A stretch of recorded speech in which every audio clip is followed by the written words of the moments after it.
You know that feeling when you finally buy your dream home, thinking you've got everything figured out, only to discover you've stumbled into a nightmare with an HOA president who thinks they own your property?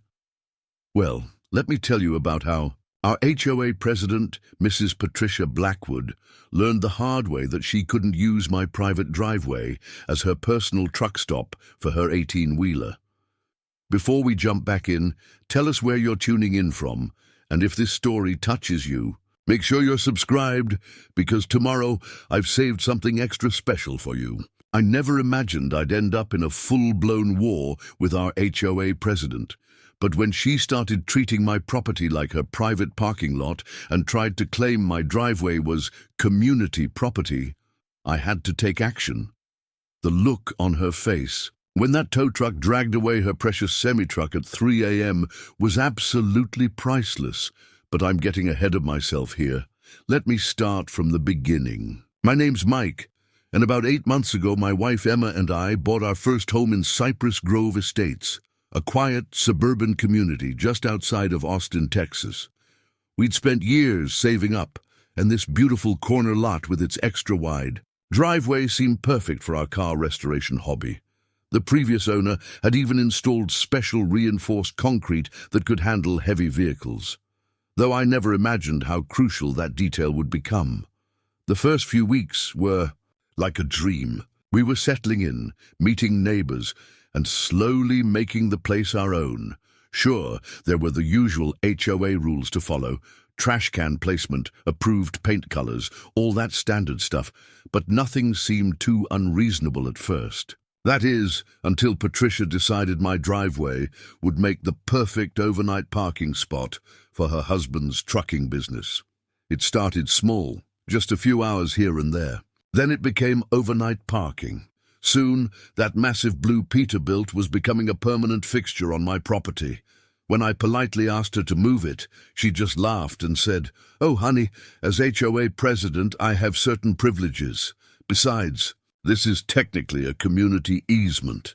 That's when I knew I was dealing with someone who'd let their little bit of power go straight to their head. But what Patricia didn't know was that I'd spent 6 years working as a property law paralegal before switching careers. She had no idea that her community easement claim was about to backfire spectacularly. The story I'm about to tell you involves midnight parking schemes, falsified HOA documents, an attempted power grab over private property, and the most satisfying towing service call I've ever made in my life. By the time this was over, not only would Patricia lose her precious parking spot, but her iron grip on the HOA would crumble faster than a cookie in a glass of milk. But here's the real kicker. While all this drama was unfolding, Patricia was busy campaigning to extend HOA president term limits, bragging about her perfect record of maintaining property values and community standards. She had no idea she was about to become an object lesson in why you shouldn't mess with someone's private property rights. So grab your popcorn, because this story has everything: a power-hungry HOA president, a massive 18-wheeler, some creative interpretation of property laws, and a perfect lesson in karma. Trust me, by the time I'm done, you'll understand why our neighborhood now has very specific rules about commercial vehicle parking, and why Patricia turns bright red whenever someone mentions tow trucks at our community meetings. But first, let me tell you about the day Patricia decided to cross the line from just being an annoying HOA president to someone who needed to learn a serious lesson about property rights and respect. Now, my wife Emma and I aren't the type of people who go looking for trouble. We're both in our early 30s, work from home most days, and spend our weekends restoring classic cars, a hobby that actually helped us meet at a car show 5 years ago. Emma's a software developer who can make a Mustang's engine purr just as well as she can debug code, and I run a small online business selling custom auto parts while using my legal background for consulting work. We'd spent 3 years renting a tiny apartment with barely enough garage space for our tools, let alone any project cars. Every month, we'd put away whatever we could, dreaming of the day we'd have our own place with enough space to really dive into our passion. That's what led us to Cypress Grove Estates, a seemingly perfect community with spacious lots and, more importantly, those beautiful extended driveways. The previous owner, Mr. Jenkins, had been a contractor who specialized in commercial properties. He'd actually reinforced the entire driveway with industrial-grade concrete and installed proper drainage, all professionally permitted and documented, which would later become crucially important. When we toured the house, he mentioned he'd done it for his RV, but the setup could handle a tank if you needed it to. We just thought it was a nice bonus for our car projects. During our first month, here, everything seemed perfect. Our next-door neighbor, Tom Rodriguez, turned out to be a retired mechanic who'd worked on everything from Model Ts to modern hybrids. He'd stop by occasionally while we were working on our latest project, a 67 Chevelle that needed some serious TLC, offering tips and stories from his 40 years in the business. His wife, Maria, would bring over homemade empanadas, claiming she could hear our stomachs growling over the sound of power tools. Even our initial interactions with Patricia seemed normal enough. She came by with a welcome basket, though we later learned this was just her excuse to inspect new residents' properties, and made a point of mentioning she'd been HOA president for 6 years running. She was probably in her mid-50s, always dressed like she was heading to a business meeting, even on weekends, and had this way of smiling that never quite reached her eyes. "We run a tight ship here in Cypress Grove," she told us that first day, handing over a 3-ring binder full of HOA regulations. "But as long as you follow the rules, you'll find this is just the most wonderful community." She paused then, looking at our Chevelle project. "Of course, we do have some guidelines about visible car maintenance." I quickly assured her that we had plans to build a proper workshop in the backyard, following all HOA guidelines, of course. This seemed to satisfy her, and she left us with her business card, personal cell number, and a reminder about the monthly HOA meetings. What we didn't know then was that Patricia's husband, Gerald, had recently started a trucking company. Their house, 3 streets over, had a narrow driveway that could barely fit their 2 personal vehicles, let alone an 18-wheeler. They'd been having trouble finding affordable overnight parking for their growing fleet of trucks, and apparently, my reinforced driveway had caught Patricia's attention during her welcome visit. We might have stayed blissfully unaware of all this if it wasn't for Maria Rodriguez. She'd lived in the neighborhood for 20 years and knew all the local gossip. Over those empanadas, she told us about how Patricia had worked her way up from garden committee chair to HOA president through what she called creative interpretation of the bylaws. "Watch yourself with that one," Maria warned us one evening. "She's got a way of making everything community business, especially if it benefits her somehow." Last year, she tried to claim the Johnson's pool was a neighborhood water feature because you could see it from the street. We laughed it off at the time. After all, how much trouble could one HOA president really cause? We were responsible. Homeowners, we kept our place tidy and we followed the rules. Plus, I had enough legal knowledge to handle any minor property disputes. Oh, how naive we were. Looking back now, I should have paid more attention to the way Patricia's eyes lingered on our driveway during that first visit. I should have noticed how she kept mentioning community access and shared spaces in those early conversations. But hindsight's 2020, and we were about to get one hell of an education in just how far some people will go when they think they have power over you. The first sign of trouble came one Wednesday morning in late September. I was working from my home office, which has a perfect view of our driveway, when I noticed a massive blue Peterbilt semi-truck pulling up. At first, I thought maybe they had the wrong address. After all, we occasionally got deliveries for other houses in the neighborhood since we were right at the entrance. But no, this truck deliberately backed into our driveway with the skill of someone who'd done it before. I watched, coffee cup frozen halfway to my mouth, as Gerald Blackwood, Patricia's husband, hopped out of the cab like he owned the place. He even had the audacity to give a friendly wave toward my office window before strolling off down the street, presumably toward his own house. I immediately called Emma, who was at a client meeting across town.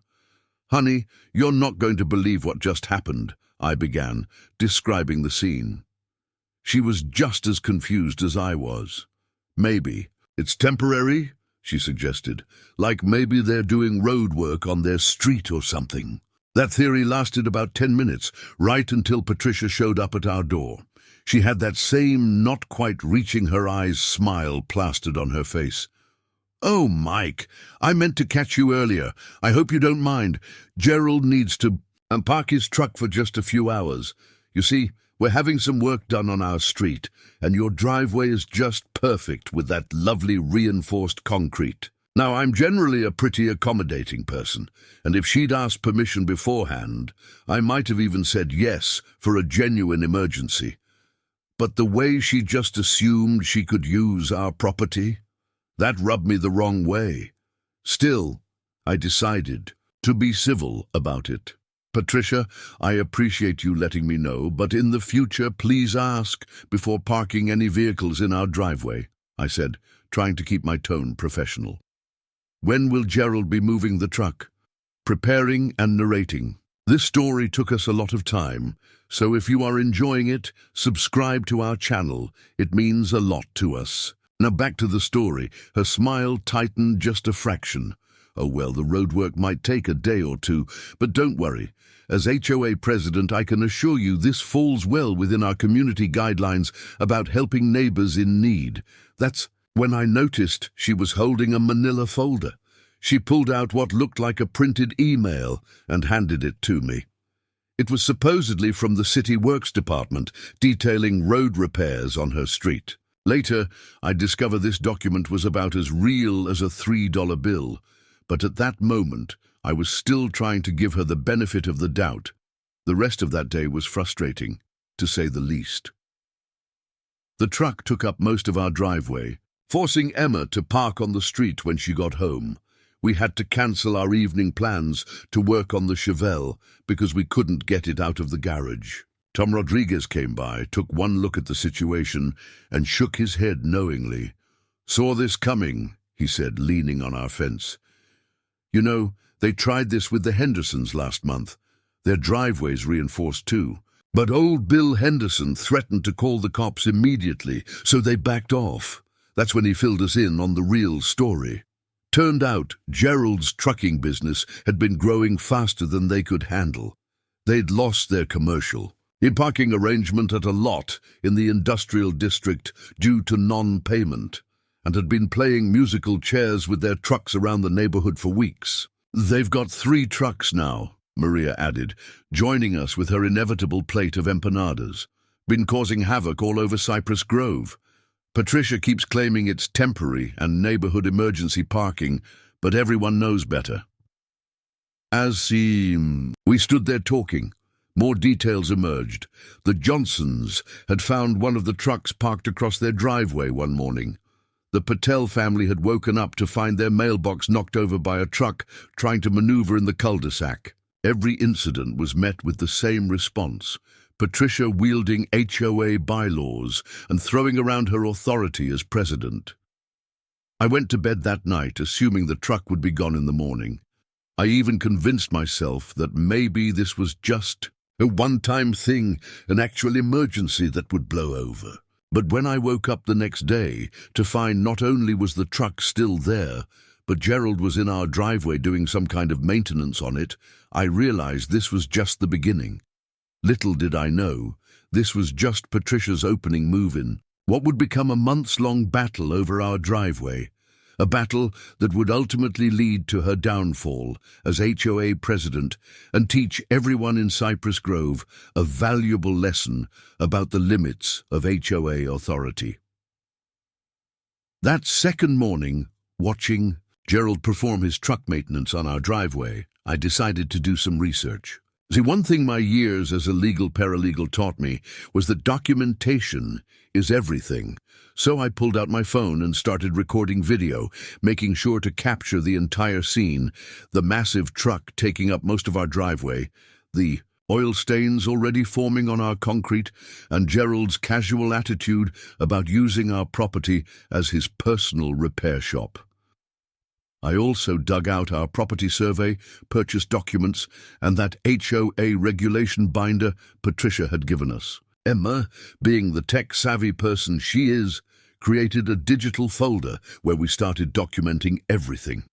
She even set up our security cameras to automatically save footage whenever there was movement in the driveway, something that would prove invaluable later.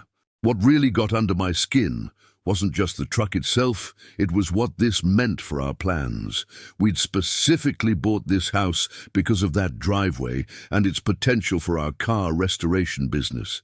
Emma and I had been planning to launch a small side business restoring classic cars, something we'd been dreaming about for years. We'd already lined up our first client project, a beautiful 1965 Mustang that needed a complete overhaul. The client was supposed to drop off the Mustang that weekend.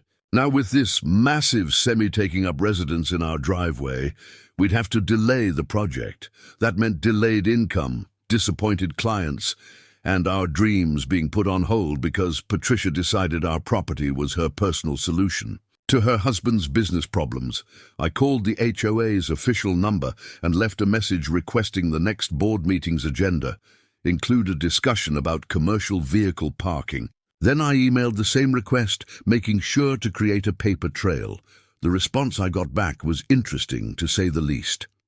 "Dear Mr. Davidson," the email read, "thank you for your concern about commercial vehicle parking.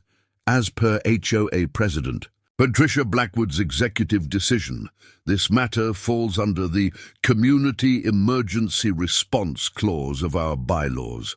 No further discussion is needed at this time." Emma read the email over my shoulder and snorted. Community emergency response? Since when is there poor business planning our emergency? She had a point. We checked those bylaws front to back. The Community Emergency Response Clause was clearly intended for actual emergencies like natural disasters or construction emergencies, not private business parking issues. That afternoon, I had a friendly chat with Tom Rodriguez over the fence. He'd been on the HOA board years ago, before Patricia took over, and his insight was enlightening.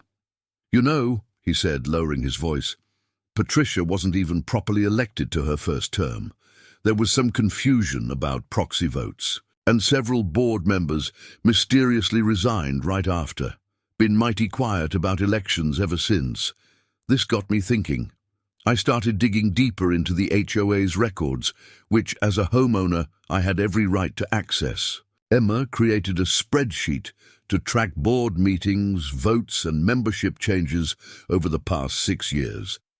The pattern was concerning, gradually increasing annual dues with vague justifications, selective enforcement of rules, and a suspicious lack of proper voting records. But what really caught our attention was the HOA's financial statements. Through some creative accounting, Patricia had been classifying personal expenses as community improvements. Small amounts, nothing too obvious, but it added up. The question was, were the other board members aware or just turning a blind eye? Meanwhile, the truck situation was getting worse. Gerald had started using our driveway as a regular overnight parking spot.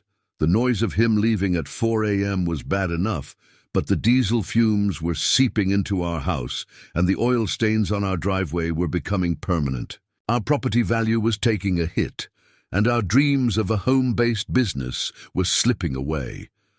Emma and I sat down that evening to assess our situation.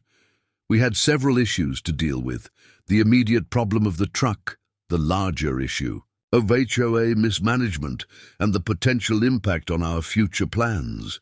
We needed a strategy that would not only get the truck off our property, but also address the root cause of the problem: Patricia's abuse of power. "You know," Emma said, pulling up some local ordinances on her laptop, "there are specific regulations about commercial vehicles in residential areas. And I bet that truck exceeds the weight limits for our street, let alone our driveway, reinforced or not." She was right, of course, but we knew that just citing regulations wouldn't be enough. Patricia had shown she was willing to bend rules and create fake documents to get her way. We needed a plan that would be both legal and impossible to manipulate. Something that would not only solve our immediate problem, but also expose the larger issues plaguing our HOA. Little did Patricia know, but her decision to park that truck in our driveway wasn't just an inconvenience. It was about to become the catalyst for her own undoing.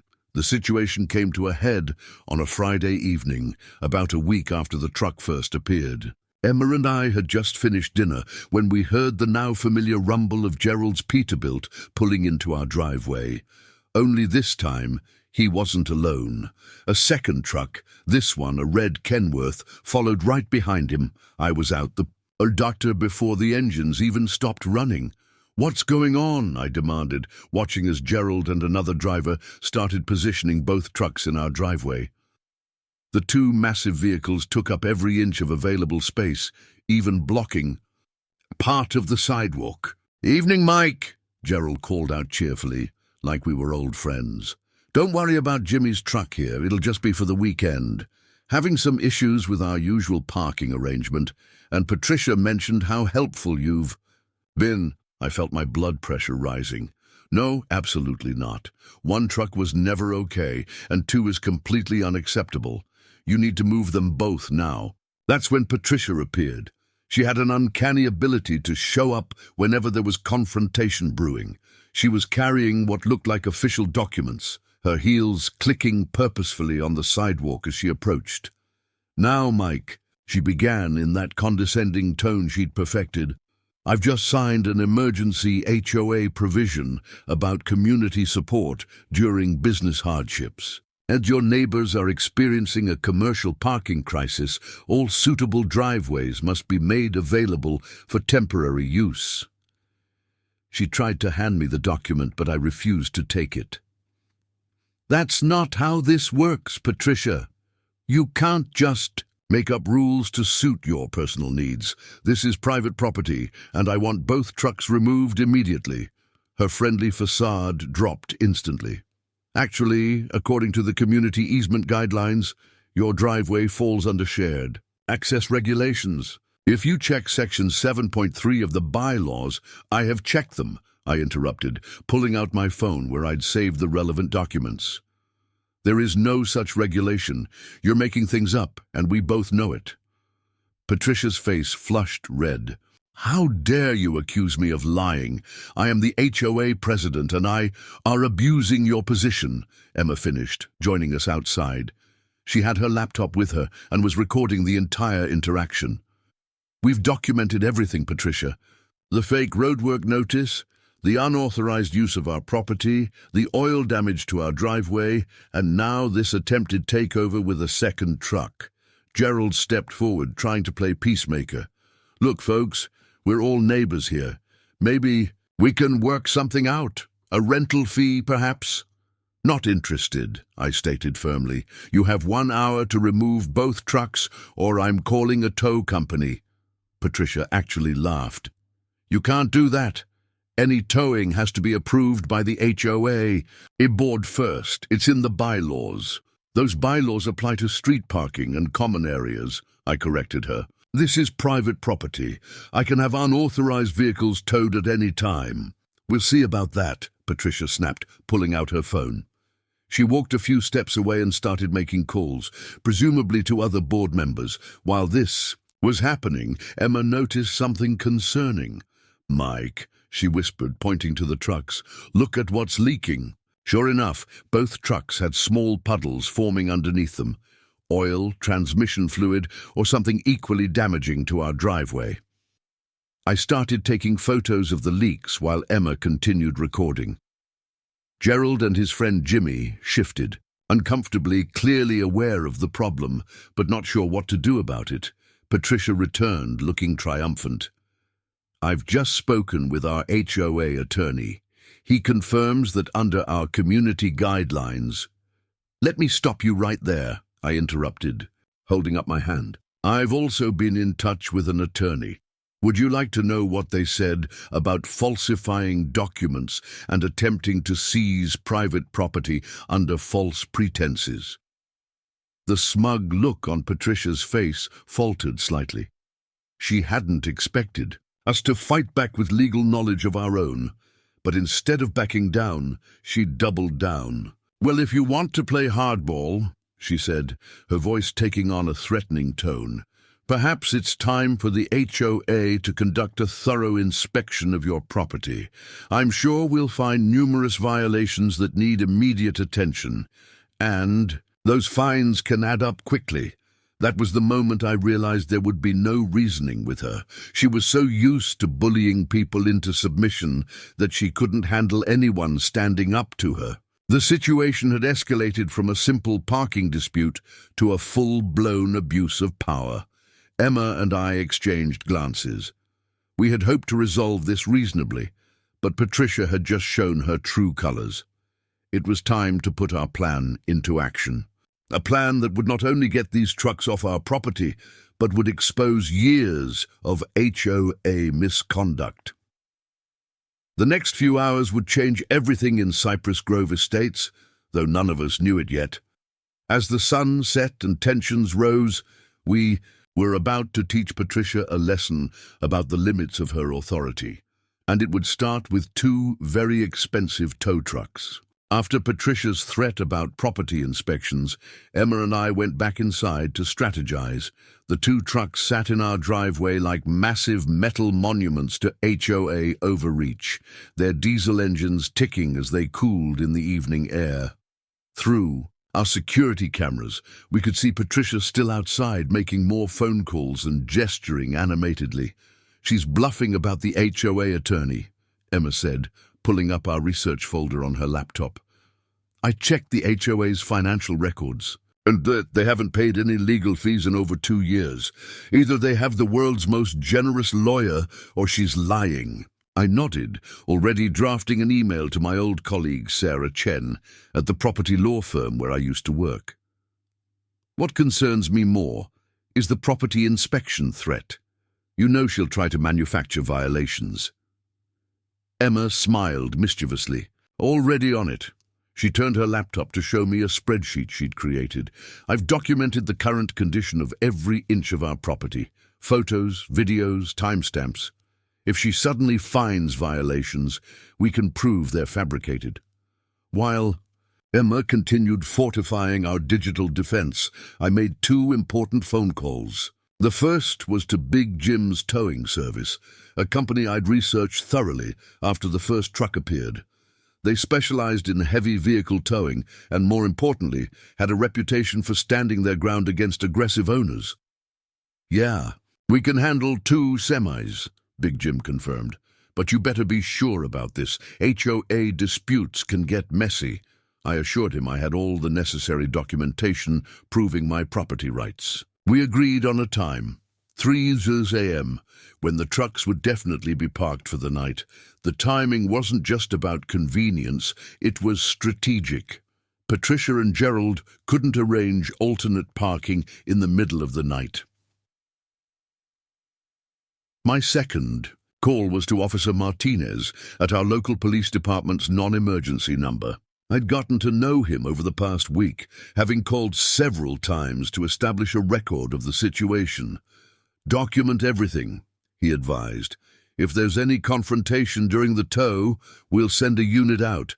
And hey, you might want to check city ordinances about commercial vehicles in residential areas. Just saying." Taking his hint, Emma dug deeper into local regulations. "Look at this," she said excitedly. "There's a city ordinance specifically prohibiting commercial vehicles over £10,000 from parking in residential areas between 10 p.m. and 6 a.m.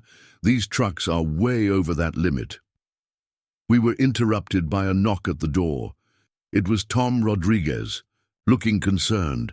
Thought you should know. Patricia's called an emergency HOA board meeting for tomorrow morning.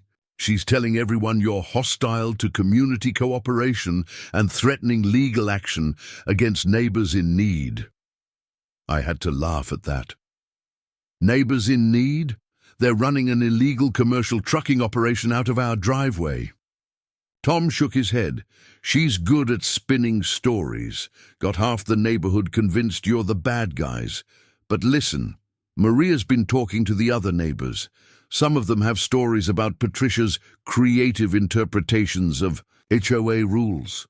Might be worth hearing before tomorrow's meeting.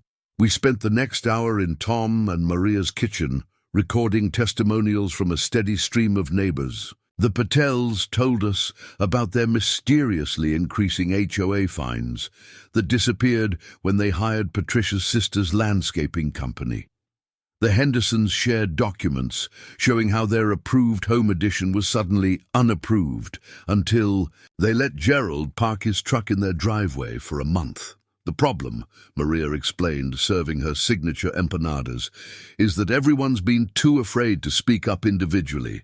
Patricia's got dirt on half the neighborhood, and the other half is too tired to fight.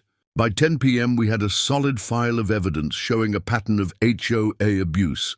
Emma had organized it all into a presentation that would be hard to ignore. But we also knew that Patricia wouldn't go down without a fight. Back at our house, the trucks were still there, their presence a constant reminder of what we were up against. We could hear Gerald and Jimmy occasionally checking on them, their voices carrying through our open windows as they discussed where else they might park. If these people keep being difficult, Emma and I stayed up late, finalizing our plans. We had to think 3 steps ahead because we knew Patricia would retaliate. The towing was just the opening move in what would likely become a bigger battle. You know, Emma said, looking out at the trucks, we're not just fighting for our driveway anymore. This is about everyone in the neighborhood who's been bullied by her. She was right. What had started as a simple parking dispute had evolved into something bigger, a chance to finally hold Patricia accountable for years of HOA abuse. As midnight approached, we double-checked our cameras, charged our phones, and prepared for what would likely be a very interesting early morning. The next few hours would prove to be some of the most dramatic in Cypress Grove's history, and it would all start with the sweet sound of tow trucks backing up to our driveway. At exactly 2:45 a.m., Emma gently shook me awake. I dozed off in my home office chair while monitoring our security cameras. The trucks were still there, looking even more imposing in the darkness, their metallic surfaces reflecting the streetlights. "Big Jim just texted," she whispered. "His crews are staging around the corner. He wants to confirm one last time that we have all the documentation ready." I checked our prepared folder, property deed, survey maps, local ordinances about commercial vehicles, photos of the oil damage to our driveway, and most importantly, a detailed log of our previous requests for the trucks to be removed. We'd even included screenshots of Patricia's fake emergency HOA provision email. Just as we were doing our final preparations, our phones buzzed simultaneously. It was a mass email from Patricia to all Cypress Grove residents, time-stamped 2:52 a.m. The subject line read, "Emergency HOA notice, immediate response required." Emma read it aloud, her voice getting increasingly incredulous. "Due to an emerging community crisis, an emergency HOA board vote is required. Effective immediately, all private driveways are temporarily classified as community parking zones to support local business development. Any interference with this emergency provision will result in immediate fines and possible legal action. Proxy votes will be counted as supporting this measure unless written objection is received within 24 hours. She's trying to retroactively legalize what she's doing, I said, forwarding the email to Sarah Chen. but she can't change property rights with an HOA vote, emergency or not. Emma was already typing a reply all to the neighborhood. As a reminder, HOA bylaws require 72 hours notice for any emergency vote, and changes to property rights require a 75% supermajority with in-person voting only. Additionally, proxy votes cannot be assumed as yes votes without prior written consent. Within minutes, other neighbors started responding. The Patels questioned the legality of middle-of-the-night HOA votes. The Hendersons pointed out that Patricia had no authority to reclassify private property. Even people we'd never met were chiming in, seemingly fed up with these tactics. At 3 a.m. exactly, we heard the distinctive backup beepers of the tow trucks approaching. Through our security cameras, we watched Big Jim and his crew smoothly positioning their rigs. They clearly knew what they were doing. That's when all hell broke loose. Patricia came running out of her house 3 streets over, still in her bathrobe, followed by Gerald in his pajamas. They must have been monitoring their trucks somehow. By the time they reached our driveway, Big Jim's crew had already started hooking up to the first truck. "Stop this immediately!" Patricia screeched, her voice echoing through the quiet neighborhood. "This is illegal. I am the HOA president, and I demand you stop." Big Jim, a mountain of a man with a salt and pepper beard, didn't even pause in his work. "Ma'am, I'm operating under the property owner's authorization to remove unauthorized vehicles from private property. Unless you can produce documentation proving you have rights to this driveway, we're continuing our work." Gerald tried a different approach, stepping toward his truck. "This is my property you're touching. I'll have you arrested for theft." "Sir," Big Jim replied calmly, "if you interfere with our equipment, we'll have to call the police. We're conducting a legal tow from private property. Your beef is with the property owners, not us." Right on cue, we heard police sirens in the distance. Patricia had apparently called them, thinking they'd stop the tow. Instead, Officer Martinez pulled up, took one look at our documentation, and turned to Patricia. "Ma'am, this is a civil matter regarding private property. However, I should inform you that these commercial vehicles are in violation of City Ordinance 47.3, which prohibits overnight parking of heavy commercial vehicles in residential areas." Patricia's face went through several shades of red. "This is HOA business. The police have no jurisdiction over—" "Actually," Officer Martinez interrupted, "we have full jurisdiction over city ordinances. In fact, I should write citations for both vehicles. The fines start at $500 per vehicle per night." That set off a new round of screaming from Patricia, who was now demanding to see our property deed, HOA voting records, and something about emergency powers she claimed to have. Meanwhile, Big Jim's crew continued working with professional efficiency, getting the first truck secured for towing. The commotion had drawn quite a crowd of neighbors, many still in their pajamas and robes. Tom and Maria were passing out coffee from thermoses, making it feel almost like a block party. Someone was even recording everything on their phone, though we didn't know how important that footage would become later. As the first truck began to move, Gerald finally seemed to realize the seriousness of the situation. He rushed to Jimmy's truck, presumably to move it before it could also be towed. But in his panic, he'd forgotten something crucial. He didn't have Jimmy's keys. The night was far from over, and Patricia's attempts to stop the towing were about to get even more desperate. But watching that first truck being towed away, Emma and I knew there was no going back now. The real battle for Cypress Grove Estates was just beginning. Crean, if this one hit the mark, you won't want to pass these up. Just click and check them out. The scene in our driveway was reaching new levels of chaos. As Big Jim's crew worked on securing the second truck, Patricia was frantically making phone calls. We could hear snippets of her conversations, something about an emergency injunction, demands to speak to police supervisors, and increasingly desperate attempts to contact other HOA board members. "You don't understand," She was practically shouting into her phone.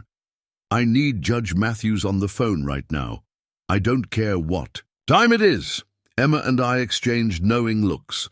We'd done our homework on Patricia's connections. Judge Matthews had retired 3 years ago, and his replacement was known for being particularly strict about after-hours calls for non-life-threatening situations.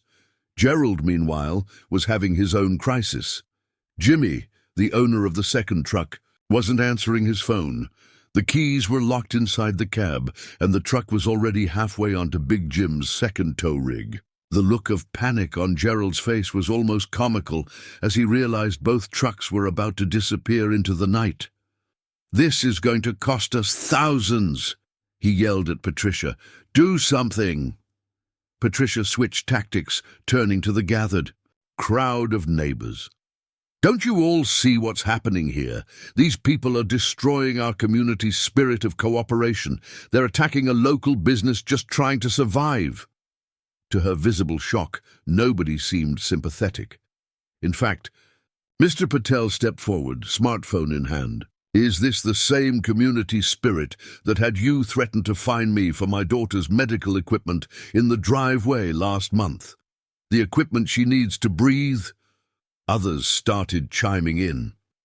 Mrs. Henderson mentioned the mysterious fines that appeared whenever she voted against Patricia's proposals. The Johnsons brought up the pool incident. It was like a dam had broken, and years of pent-up frustrations were pouring out. Officer Martinez, who had been professionally documenting everything, finally spoke up. "Mrs. Blackwood, I should inform you that threatening to abuse HOA authority for personal gain could be considered harassment. Several of these complaints I'm hearing could constitute various civil violations. These are internal HOA matters," Patricia snapped, but her voice had lost some of its authority. "Actually," Emma interjected, holding up her laptop, "I've been recording some interesting patterns in the HOA financial records. Would you like to explain why community maintenance funds were used to pay for your husband's commercial vehicle insurance last quarter?" The color drained from Patricia's face. She hadn't known we had access to those records, but as homeowners, we had every right to review them. The creative accounting we'd discovered was just the tip of the iceberg. Just then, a new voice cut through the chaos. "What in God's name is going on here?" It was Ronald Turner, the HOA vice president, looking particularly unhappy about being woken up at 3:30 a.m. He'd apparently been the one person Patricia couldn't reach by phone. "Ron." Patricia's relief was palpable. "Finally. You need to stop this immediately. Use your emergency authority to—" "Emergency authority?" Ron interrupted, looking confused. "Patricia, we discussed this last week. You can't keep making up HOA powers that don't exist. And why are there commercial trucks in a residential driveway at this hour?" The look of betrayal on Patricia's face was priceless. Clearly, she'd expected the vice president to back her play automatically. Instead, he was asking the exact questions she didn't want to answer. Big Jim's crew had finished securing the second truck by this point. Gerald was practically in tears, following them around and offering increasingly large amounts of cash to stop the tow. But Big Jim stood firm, explaining patiently that releasing the trucks now would be illegal without our authorization. Emma had moved among the neighbors, showing them the financial records on her laptop. The murmurs of discontent grew louder as people saw the evidence of years of financial mismanagement. Patricia tried to approach different groups, attempting to explain away the suspicious transactions, but nobody was buying her excuses anymore.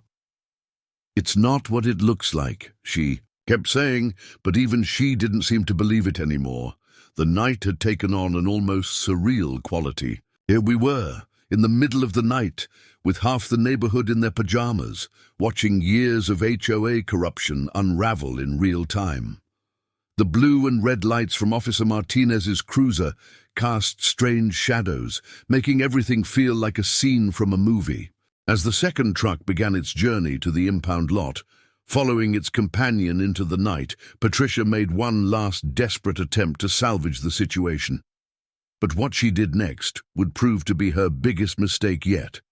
One that would not only seal her fate as HOA president, but would have consequences none of us could have predicted. In what would later be referred to as the moment by our neighbors, Patricia suddenly lunged toward Big Jim's tow truck as it was pulling. Away with Jimmy's Kenworth. She grabbed onto the driver's side mirror, screaming about citizens' arrests and property rights. The crowd gasped collectively. It was like watching a train wreck in slow motion. Officer Martinez immediately sprang into action. "Ma'am, release the vehicle immediately. This is extremely dangerous and illegal." But Patricia wasn't listening. She was now trying to climb up onto the truck's running board, still shrieking about her authority as HOA president. Big Jim had stopped the tow truck, concerned for her safety, which only seemed to encourage her further. "I am exercising my emergency." "Ours!" she yelled, fumbling with the truck's door handle. "Under Section 12 of the bylaws, I have the right to—" "Patricia, stop!" Ron Turner, the vice president, stepped forward. "There is no Section 12 in our bylaws. You're making things up again, and this time you're going to get yourself hurt." Gerald stood frozen, watching his wife's meltdown with a look of horrified embarrassment. "Tricia, honey, please get down. The trucks aren't worth this." Emma had been recording everything on her phone, but now she lowered it and whispered to me, "Should we stop this? This is getting scary." Before I could respond, Patricia made her final fatal mistake. She managed to get the truck's door open. Big Jim's driver hadn't locked it in all the chaos and was attempting to climb into the cab. Officer Martinez had seen enough. "Mrs. Blackwood, you are now attempting to hijack a commercial vehicle. This is your final warning to stand down or you will be arrested." "You can't arrest me," Patricia shot back. "I'm protecting my community from these property terrorists." And that's when Ron Turner dropped the bombshell that would change everything. "Actually, Patricia, as of 3:42 a.m., you are no longer the HOA president." Everyone turned to look at him. Even Patricia paused. Her climbing attempt. "What?" she sputtered. Ron held up his phone. "I've been texting with the other board members. We've had an actual emergency vote, properly documented, unlike your midnight email. The board has voted unanimously to remove you as president, effective immediately, pending a full investigation of the financial irregularities that have just come to light." The silence that followed was deafening. Patricia's face went through a remarkable series of expressions: shock, denial, rage, and finally something close to panic. "You can't do that," she whispered, but there was no conviction in her voice. "Anymore." "We can and we have," Ron continued. "The documentation Emma showed us about the misused maintenance funds was the final straw. We've suspected something was wrong with the books for months, but this confirms it." Officer Martinez stepped closer to the truck. "Mrs. Blackwood, please step down from the vehicle. Don't make this situation any worse than it already is." For a moment, it looked like Patricia might actually comply. She started to lower herself from the truck's running board, but then she caught sight of Emma's laptop screen, still displaying the damning financial records, and something in her snapped. "Those records are private," she screamed, and suddenly she was running, not toward Emma, but toward her own house. "I have to protect the documents." Gerald tried to intercept her. "Tricia, don't!" But she was already gone, sprinting through the gathered neighbors in her bathrobe and slippers, moving with surprising speed for someone who usually wore business suits and heels. Officer Martinez quickly spoke into his radio, requesting backup. "I have reason to believe she may be attempting to destroy evidence of financial misconduct." The crowd began to murmur and move, but Ron held up his hands. "Please, everyone stay here. Let the police handle this. We don't want anyone else doing anything rash." Emma and I exchanged glances. The financial records Patricia was so worried about. We had copies of everything, safely backed up in multiple locations, but she didn't know that. As we watched Patricia disappear into the pre-dawn darkness, followed by Officer Martinez's steady pace, we knew the night wasn't over yet. The tow trucks were finally moving away with their cargo, but the real drama was just reaching its peak. What happened next would become neighborhood legend, complete with security camera footage that would eventually go viral. But more importantly, it would lead to the complete restructuring of our HOA and serve as a cautionary tale for power-hungry board members everywhere. The next 15 minutes were pure chaos. As Officer Martinez followed Patricia, 2 more patrol cars arrived with lights flashing, responding to his call for backup. The new officers quickly took control of the scene, interviewing witnesses and documenting statements about both the towing incident and Patricia's financial misconduct allegations. Meanwhile, Gerald stood in our driveway, looking shell-shocked as both his trucks disappeared around the corner. "This is going to bankrupt us," he muttered, more to himself than anyone else. "The impound fees alone." "Maybe you should have thought about that before using someone else's private property as your personal truck depot," Mrs. Henderson called out. Years of pent-up frustration with the Blackwoods were finally being released. Suddenly, a loud crash echoed through the neighborhood, coming from the direction of Patricia's house. Officer Martinez's voice crackled over the police radio, requesting additional units at 1542 Magnolia Drive. Suspect is attempting to destroy documents and has barricaded herself in the home office. Ron Turner, still in his pajamas, but somehow maintaining his authority as acting HOA president, turned to address the gathered crowd. "Folks, I know we're all curious, but please return to your homes. This situation is now a police matter," and he was interrupted by the sound of breaking glass and more crashing from Patricia's house. Without warning, Gerald sprinted off in that direction. "Tricia, don't do anything stupid!" Emma grabbed my arm. "Mike, remember those financial records I found?" There was something odd about payments to a storage facility. Before she could elaborate, one of the officers approached us. "Mr. Davidson, we need your statement about the events leading up to tonight, and any documentation you have regarding the HOA financial irregularities." As I began explaining everything to the officer, Emma continued digging through records on her laptop. The neighbors, despite Ron's request, weren't leaving. If anything, more people were arriving, drawn by the commotion and police lights. Suddenly, Emma gasped. "Oh my God, Mike, look at this." She turned her laptop toward me and the officer. "These storage unit payments, they're not for business records. According to these notes, they're storing cargo from Gerald's trucks, cargo that never made it to its destination." The officer's expression turned serious. "Ma'am, are you suggesting—" "I'm not suggesting anything," Emma replied carefully. "I'm just showing you financial records that indicate the HOA has been paying for storage units under a corporate name that doesn't match Gerald's trucking company." Before the officer could respond, another crash rang out from Patricia's house, followed by the distinctive sound of a paper shredder working overtime. Through the darkness, we could see flashlight beams moving inside the house as officers responded to the situation. Then came Officer Martinez's voice again. "Stop! That's evidence! Mrs. Blackwood, step away from the shredder!" The next few moments seemed to happen in slow motion. Patricia's voice, shrill and desperate, carried across the neighborhood.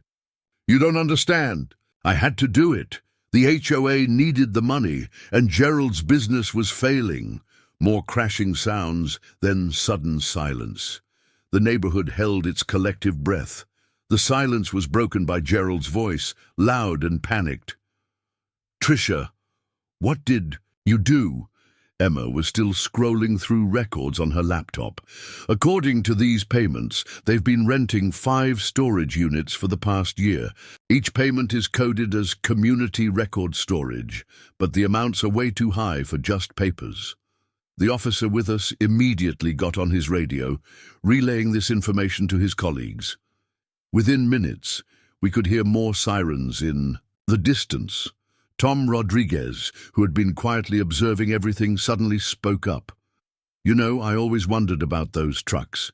They'd leave full but come back empty awful quick and never seemed to go very far."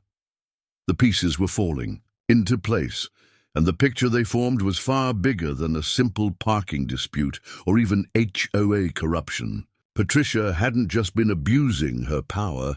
She and Gerald had apparently been using the HOA to cover up something much more serious. As we watched more police cars arrive at Patricia's house, Emma turned to me. "Remember how this all started? We just wanted them to stop parking in our driveway." "Yeah," I replied, watching the scene unfold. "I guess sometimes pulling on a loose thread unravels the whole sweater." Little did we know, the unraveling was far from over. What started as a simple towing would lead to revelations that would shock not just our neighborhood, but the entire city. And somewhere in those storage units, the real story was waiting to be discovered. Dawn was breaking over Cypress Grove Estates, casting a surreal golden light over the chaos that had engulfed our neighborhood. The police had established a perimeter around Patricia's house, and we could see officers coming and going, many carrying boxes of documents. Gerald had been separated from Patricia and was sitting in the back of a police car, looking defeated. Emma and I had been up all night, providing statements and documentation to various officers. Our driveway, now blessedly empty of trucks, had become an impromptu command center as more law enforcement officials arrived. What had started as a simple towing had clearly escalated into something much bigger. "Mr. and Mrs. Davidson?" A tall woman in a dark suit approached us, showing her badge. "I'm Detective Sarah Morgan, White Collar Crime Division. We need to talk about these HOA records." Just then, Ron Turner rushed over, looking flustered. "Mike, Emma, we have a problem. Patricia's lawyer just called. He's filing an emergency injunction claiming the HOA board's emergency vote to remove her was invalid. He's also trying to get a court order to return the trucks immediately." Detective Morgan raised an eyebrow. "That might be difficult, considering those trucks are now part of an active investigation." "Investigation into what?" I asked, though I was starting to get a pretty good idea. The detective glanced at her notes. "Based on the financial records your wife uncovered and some interesting items found in Mrs. Blackwood's home office, we're looking at potential charges of embezzlement, fraud, and possibly interstate cargo theft." Emma pulled up more documents on her laptop. "Look at this pattern," she said, pointing to a spreadsheet. "Every time one of Gerald's trucks made a delivery run, there would be a corresponding payment to these storage units 3 days later. But the storage facility is registered to a company called Community Asset Management LLC, a company that Patricia incorporated last year using HOA funds." Ron looked sick. "So all those special assessments she kept pushing through for community improvements were probably funding something very different," Detective Morgan finished. A commotion near Patricia's house drew our attention. Officers were escorting her out in handcuffs, still in her bathrobe, but now looking considerably less imperious than she had a few hours ago. Her face was blotchy from crying, and she was shouting something about doing everything for the community. "The community?" Mrs. Henderson scoffed from nearby. "She fined me $500 last month because my roses were the wrong shade of red." Patricia spotted us watching, and her expression transformed into pure rage. "This is all your fault," she screamed in our direction. "If you had just let us use your driveway like good neighbors, none of this would have happened." Detective Morgan signaled to the officers to continue moving Patricia to a waiting police car. "Mrs. Blackwood, I strongly advise you to stop talking without your lawyer present." But Patricia wasn't done. As she was being placed in the police car, she made one final threat. "When this is all sorted out, you'll be sorry. I've kept records of everyone's violations, every single one. Nobody's hands are clean in this community." Ron Turner stepped forward. "Actually, Patricia, as acting HOA president, I've already frozen all HOA accounts and files. Whatever records you've kept, they'll be reviewed by proper authorities now, not used for personal vendettas. Patricia's face fell as the implications of this sank in. Her power play had backfired spectacularly, and her main tool of control, the threat of selective enforcement, had been taken away. However, our sense of victory was short-lived. Patricia's lawyer, a slick-looking man in an expensive suit, arrived on the scene and immediately started throwing legal weight around. "My clients demand the immediate return of their vehicles," he announced, waving court documents. "Furthermore, any financial records obtained without proper authorization are inadmissible. And I'm filing harassment charges against the Davidsons for malicious property removal." Detective Morgan calmly took the documents from him. "Counselor, your client's vehicles were illegally parked on private property and were lawfully towed. As for the financial records, they were properly accessed by homeowners who have every right to review HOA documents.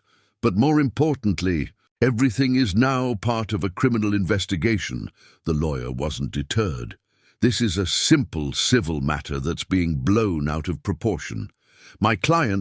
Your clients, Detective Morgan interrupted, "were caught attempting to destroy evidence related to financial crimes. We've already obtained a warrant for the storage units, and I suggest you prepare yourself for what we might find there." The sun was fully up now, illuminating our neighborhood in the harsh light of day. As we watched Patricia and Gerald being driven away in separate police cars, their lawyer frantically making calls on his cell phone, we realized this was far from over. Whatever was in those storage units, whatever scheme Patricia and Gerald had been running, we were now caught up in something much bigger than a simple parking dispute.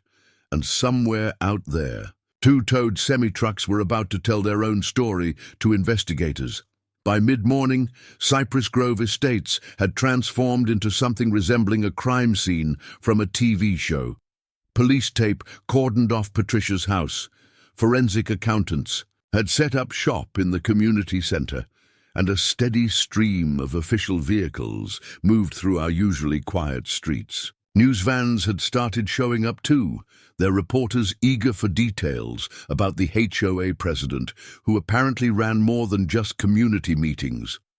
Emma and I had finally gotten a chance to sit down in our kitchen with some much-needed coffee, when Detective Morgan returned with more questions. She spread out several documents on our table, including photographs of the storage unit's location. "We've got teams heading to the storage facility now," she explained, "but we need to understand the timeline better. When exactly did you first notice unusual financial transactions in the HOA records?" Emma pulled up her laptop again. "It started about 7 months ago. See these maintenance fees? They suddenly doubled, but there were no visible improvements in the neighborhood. That's what first caught my attention."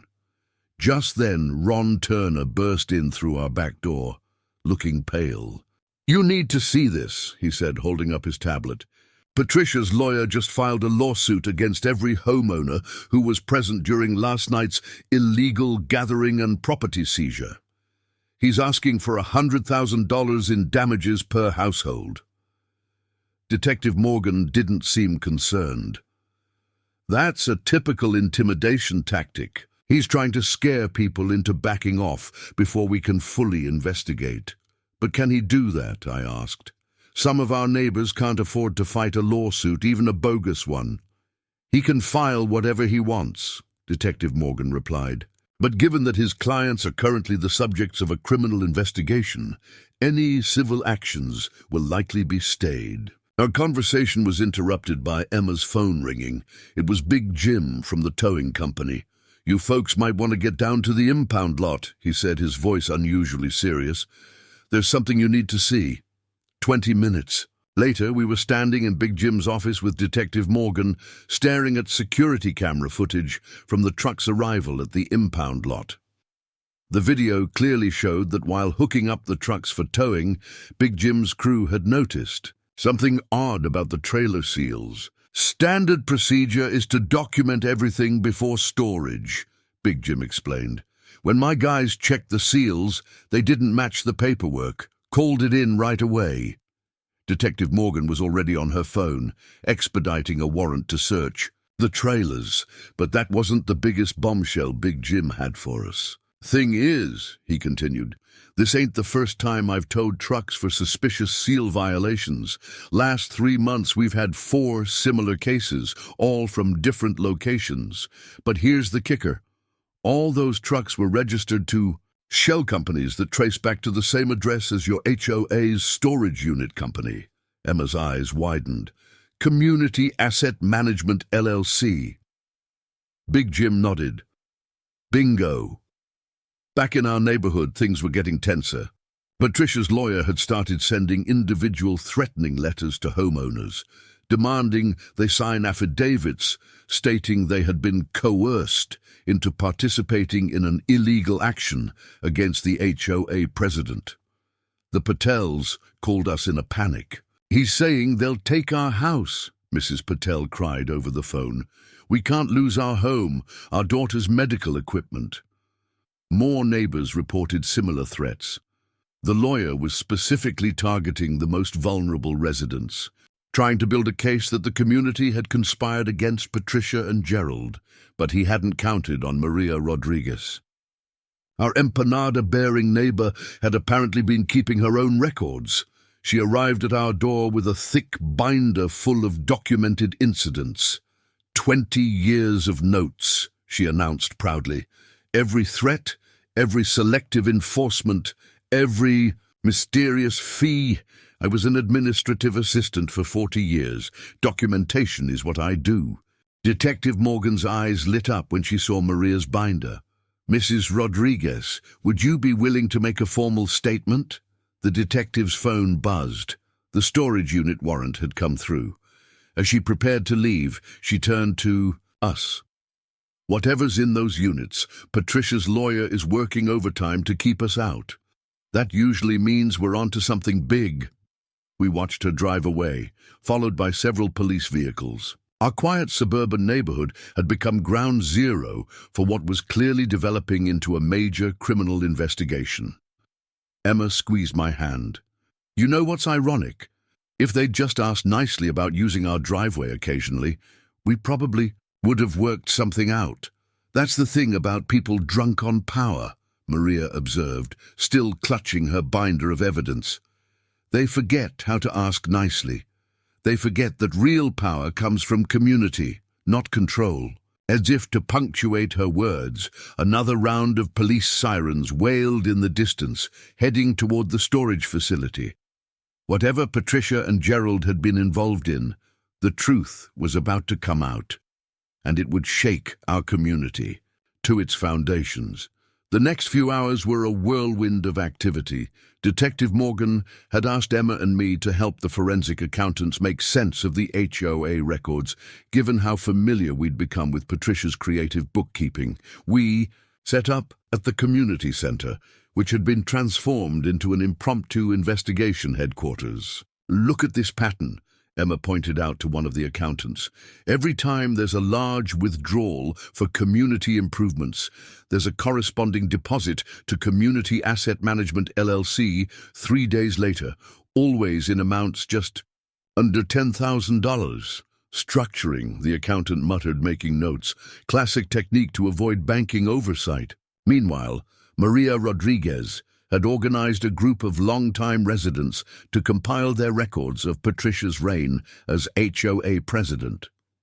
They took over the community center's conference room, creating a timeline of suspicious activities stretching back years. Remember when she tried to claim eminent domain on the Johnson's Corner lot? Tom Rodriguez called out. Said the HOA needed it for a community security station that never got built? Mrs. Henderson chimed in. That was right around the time Gerald started his trucking company, wasn't it? The pieces were starting to form a disturbing picture. Patricia hadn't just been abusing her power. She'd been systematically using the HOA to build an infrastructure for something much bigger. Around noon, Ron Turner called an emergency meeting of the remaining HOA board members. As acting president, He needed to address the growing crisis. Emma and I were invited to attend, given our role in uncovering everything. First, Ron began, our HOA attorney has reviewed Patricia's lawyer's lawsuit threats. They're baseless. The HOA's insurance will cover our legal defense, and they've already assigned a litigation team. A collective sigh of relief went through the room. The threat of personal lawsuits had been weighing heavily on everyone. Second, Ron continued, we've frozen all HOA accounts and changed all security codes and passwords. Patricia and Gerald no longer have access to any community resources. Just then, Detective Morgan burst into the room, looking excited. We've opened the storage units, she announced. You're all going to want to see this documentation. She spread photographs across the conference table. They showed storage units filled not with community records, but with boxes of high-end electronics, designer clothing, and other valuable merchandise. These are items reported stolen from trucks in transit over the past year, Detective Morgan explained. Gerald's company would take legitimate shipping contracts, but the cargo never made it to its destination. Instead, it came here. But how did they explain the missing cargo to the shipping companies? Someone asked. That's where the HOA came in, Detective Morgan replied. Patricia used HOA funds to pay for false insurance claims. The shipping companies got their insurance payments, Gerald's company kept their fees, and the merchandise disappeared into these storage units. Emma was already typing on her laptop. That explains these insurance premium payments I found. They're almost triple what a normal HOA our size would pay. Exactly, Detective Morgan nodded. The insurance company is owned by another shell corporation, registered to, guess who, Community Asset Management LLC. The room fell silent as the scope of the scheme became clear. Patricia and Gerald hadn't just been running a cargo theft operation. They'd been using our HOA as a front for an entire criminal enterprise. But the biggest revelation came when one of the forensic accountants rushed in with a new discovery. You need to see these emails, he said, connecting his laptop to the conference room's projector. The emails were between Patricia and several other HOA presidents in neighboring communities. She had been advising them on how to maximize community resources using the same techniques she'd employed in Cypress Grove. This isn't just about our neighborhood anymore, Detective Morgan said grimly. This could be happening in HOAs across the state. Ron Turner stood up, his face determined. We need to contact these other communities. If Patricia was teaching other HOA boards her methods, already on it, Detective Morgan replied. We've got teams reaching out to every HOA she corresponded with. But right now, we need to focus on securing all the evidence here. Emma raised her hand. I think I can help with that. While backing up the HOA records, I found something interesting in Patricia's email metadata. She kept a separate set of books, and I think I know where they're hidden. The detective leaned forward, interested. Where? In the last place anyone would look, Emma smiled. The HOA's community garden shed. Remember that renovation project last year that cost $50,000? The one where they installed all that new irrigation equipment. Detective Morgan was already heading for the door, calling for a forensics team. Our quiet community garden was about to reveal its secrets, and Patricia's house of cards was about to come crashing down completely. The community garden shed turned out to be far more than just a storage space for tools and supplies. Behind a false wall panel, cleverly disguised as a pegboard for garden tools, the forensics team discovered a sophisticated computer setup and several hard drives. This explains the excessive electricity bills for landscape lighting, Emma commented, as we watched the technicians work. She was running servers in here 24/7. Detective Morgan was practically beaming. This is better than we hoped. These drives probably contain everything. Shipping manifests, contact lists, financial records, the whole operation. But just as the technicians were about to begin copying the drives, Patricia's lawyer showed up with a local judge in tow. Judge Carson was a long-time resident of Cypress Grove Estates, though he'd always recused himself from HOA matters due to the obvious conflict of interest. "I'm ordering an immediate halt to this search," the judge announced. "This is HOA property, and you need specific authorization from the board to access it." Detective Morgan stepped forward, unfazed. "Your Honor, with all due respect, we have a valid warrant that covers all HOA properties and storage facilities." "A warrant based on speculation and hearsay," Patricia's lawyer interjected. "My client was simply trying to protect sensitive community documents from unauthorized access." That's when Ron Turner made his move. As acting HOA president, he'd been quietly working on something during all the chaos. He pulled out a document and handed it to the judge. "This is an emergency board resolution, signed by all remaining board members, explicitly authorizing law enforcement access to all HOA properties and records," Ron explained. "It also retroactively approves the forensic examination of any documents already discovered," the lawyer sputtered. "You can't do that. The board doesn't have quorum without Patricia." "Actually," Emma chimed in, pulling up the HOA bylaws on her tablet, according to Article 4, Section 7, once a board member is under criminal investigation, they're automatically suspended pending resolution. The remaining board members constitute a legal quorum for emergency actions. The judge reviewed the resolution carefully. Despite clearly being friends with Patricia, we'd seen them at numerous community events together. He couldn't find any legal fault with the document. "The resolution appears to be in order," he finally admitted. "The search may continue." Patricia's lawyer wasn't done, though. He pulled out his phone and made a quick call. Within minutes, we could hear the distinctive sound of paper shredders, starting up in several nearby houses. "Those would be other HOA board members from neighboring communities," he smirked, "just doing some routine file cleanup." But Emma was smiling. "You mean the communities whose servers have been backing up to these drives every night? That cleanup might be a little late." The lawyer's smirk vanished. He hadn't known about the network of connected HOA servers Patricia had set up, all feeding into her hidden garden shed command center. Detective Morgan was already dispatching teams to the other communities. "Destroying evidence is a federal offense," she reminded the lawyer. "You might want to call your clients back and suggest they stop shredding immediately." Meanwhile, the forensics team had hit the jackpot.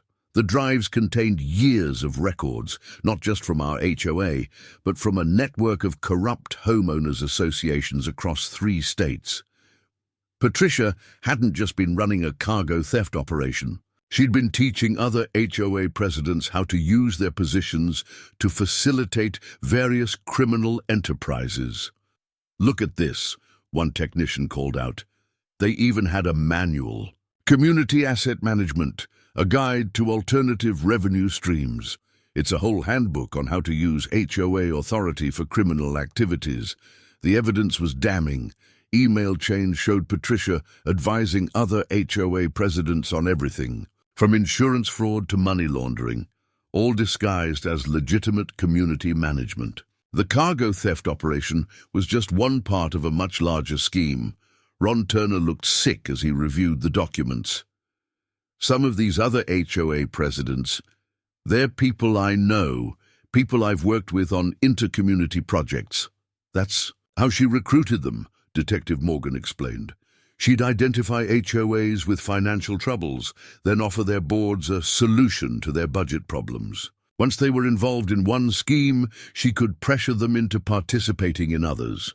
As the scale of Patricia's operation became clear, we realized that our simple action of having those trucks towed hadn't just exposed corruption in our neighborhood. It had pulled the thread that was unraveling a massive criminal enterprise.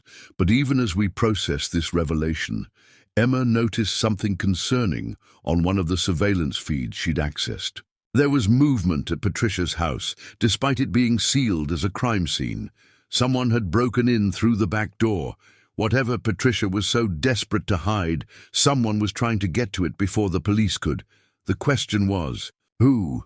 Detective Morgan reacted instantly to Emma's alert about the break-in at Patricia's house. All units, possible suspect at 1542 Magnolia Drive, she barked into her radio. Approach with caution.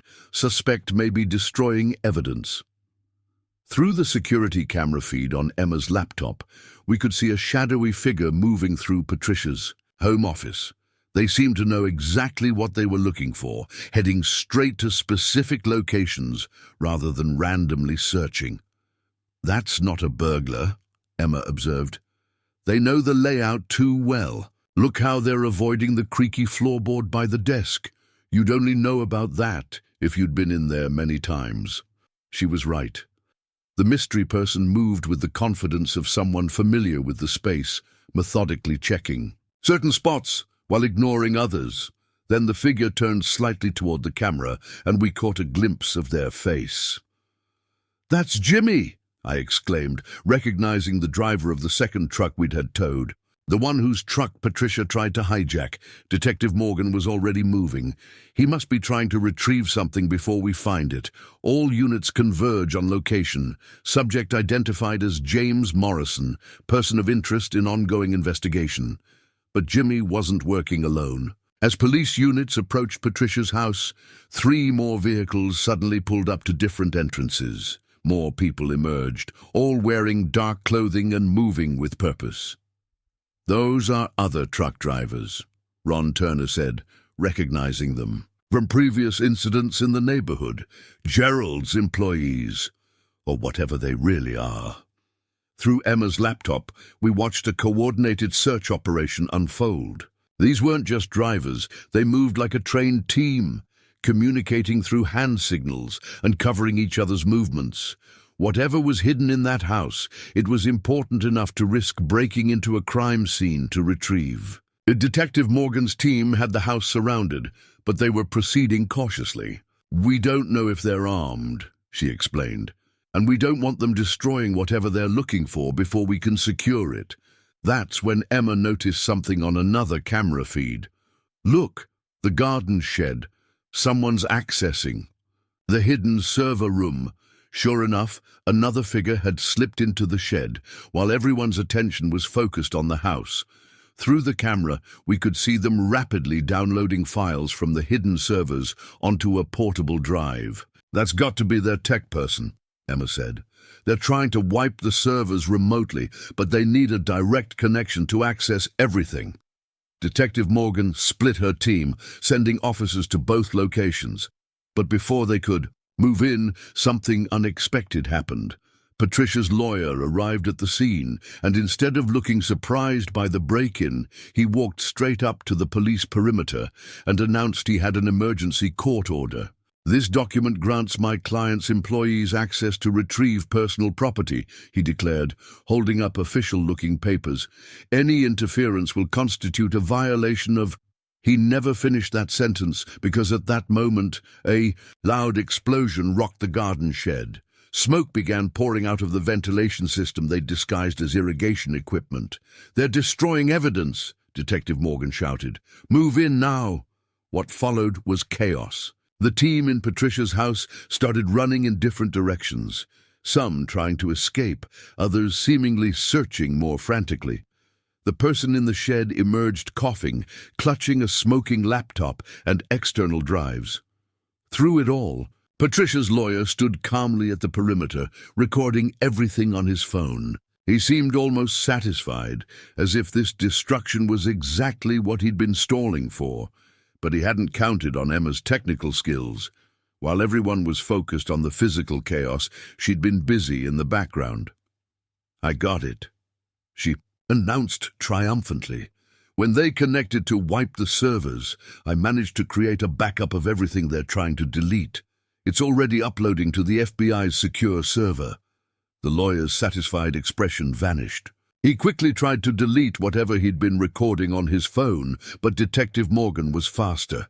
"That device is now evidence," she said, seizing the phone, "and I'm very interested in knowing why you were expecting and recording this destruction of evidence." As the smoke cleared and the suspects were rounded up, we began to understand the true scope of what we'd uncovered. This wasn't just about cargo theft or HOA fraud anymore. The level of coordination, the professional tactics, the desperate attempt to destroy evidence. We'd stumbled onto something much bigger, and somewhere in those backed-up files was the proof that would blow the whole operation wide open. Patricia's carefully constructed criminal enterprise was about to come crashing down, and it had all started because she couldn't resist trying to use our driveway as her personal truck stop. The aftermath of the raid was intense. Police had detained Jimmy and 3 other drivers while their tech person was being treated for smoke inhalation before questioning. Patricia's lawyer was in handcuffs, his phone being analyzed by forensic techs. But the real bombshell came from Emma's backed-up server data. "You're going to want to see this," she called out to Detective Morgan, who had just finished coordinating with the fire department about the smoldering garden shed. On Emma's laptop screen was a folder labeled Insurance Adjustments. As they opened the files, the full scope of Patricia and Gerald's operation became clear. It wasn't just cargo theft. They had created an entire shadow logistics network using HOA properties across multiple states. The garden shed servers had been coordinating it all. "Look at these shipping manifests," Emma pointed out. They were running a complex scam. Gerald's legitimate trucks would pick up high-value cargo, but instead of delivering to the actual destination, they'd divert to these storage units. Meanwhile, other trucks carrying low-value or empty loads would complete the official routes. Detective Morgan was already making calls. "We need interstate task force involvement. This crosses state lines and involves multiple jurisdictions." That's when Ron Turner made another crucial discovery in the HOA records. These assessment fees, Patricia wasn't just using them to fund her operation. She was using our HOA as a money laundering front. Every home improvement project, every community upgrade, they were all inflated to hide illegal income. The implications were staggering. Every homeowner in Cypress Grove had unknowingly been part of a massive criminal enterprise. Our HOA dues, our special assessments, even our fines, all had been used to facilitate and conceal criminal activities. But the biggest revelation came when Emma decoded an encrypted email chain between Patricia and several prominent figures in the trucking industry. They weren't just stealing cargo, she explained, her voice tense. They were selling information about shipping routes and security protocols to other criminal organizations. Suddenly, the professional coordination we'd witnessed during the break-in attempt made sense. These weren't just truck drivers. They were part of a sophisticated criminal network. Detective Morgan's phone rang. After a brief conversation, she turned to us with a grim expression. "Patricia's talking. The prosecutor offered her a deal in exchange for information about her contacts in other organizations. Gerald's not happy about it. Apparently, they're having quite the argument in holding." The next few hours were a blur of activity.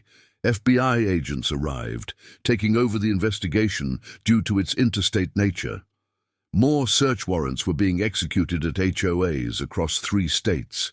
Patricia's network was unraveling rapidly, but we still had a neighborhood to deal with.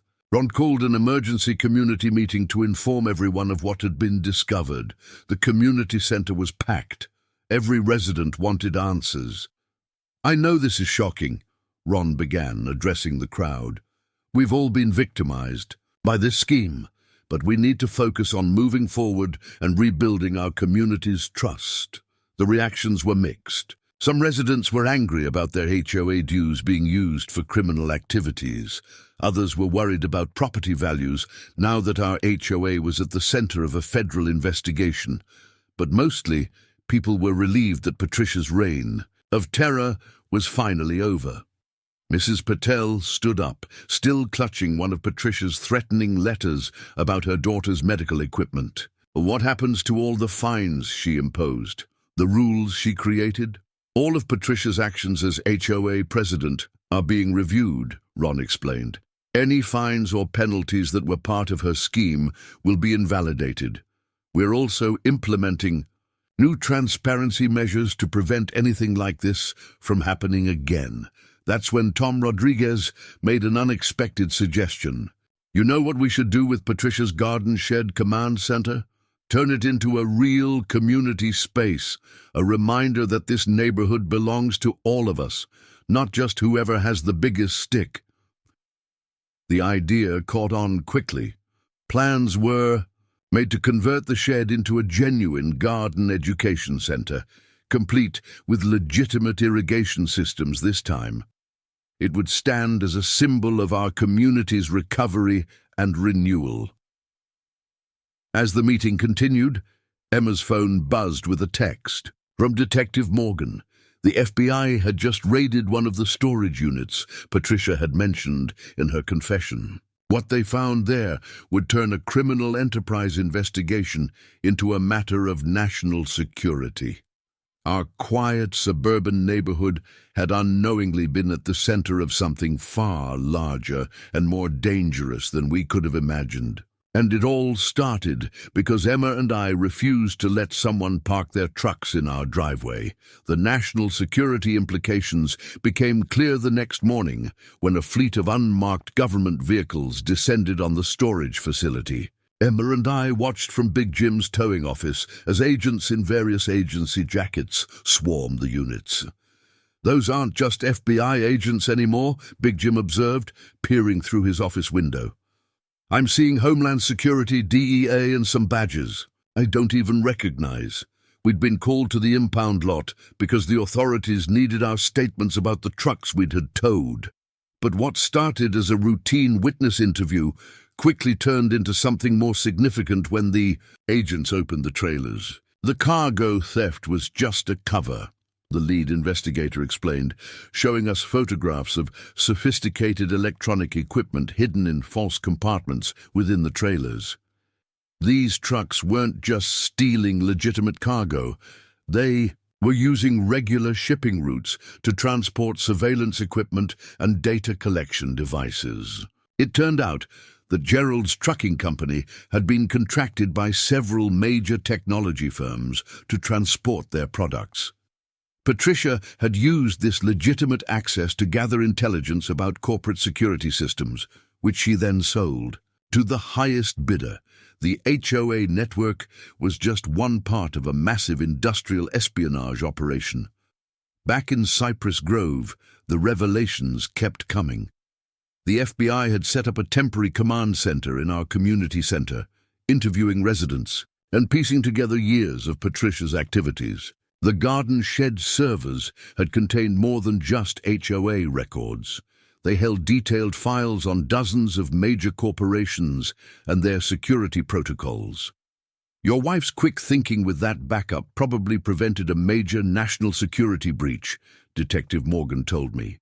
If those servers had been successfully wiped, we might never have uncovered the full scope of their operation. Emma, typically modest about her technical skills, was being hailed as a hero by both law enforcement and our neighbors. Her ability to secure the data during the destruction attempt had provided authorities with a complete map of Patricia's criminal network. The investigation also revealed why Patricia had been so desperate to use our driveway. The reinforced concrete wasn't just for heavy vehicles. It had been installed by the previous owner as part of a city infrastructure project.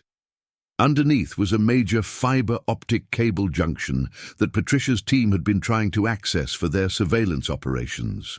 "That's why she got so aggressive when you refused," Detective Morgan explained. "Your driveway wasn't just convenient parking.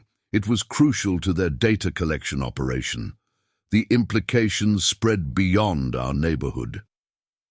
Other HOAs in Patricia's network were being investigated, and similar surveillance equipment was being discovered in communities across the country. What we'd uncovered in Cypress Grove was just one node in a vast criminal infrastructure.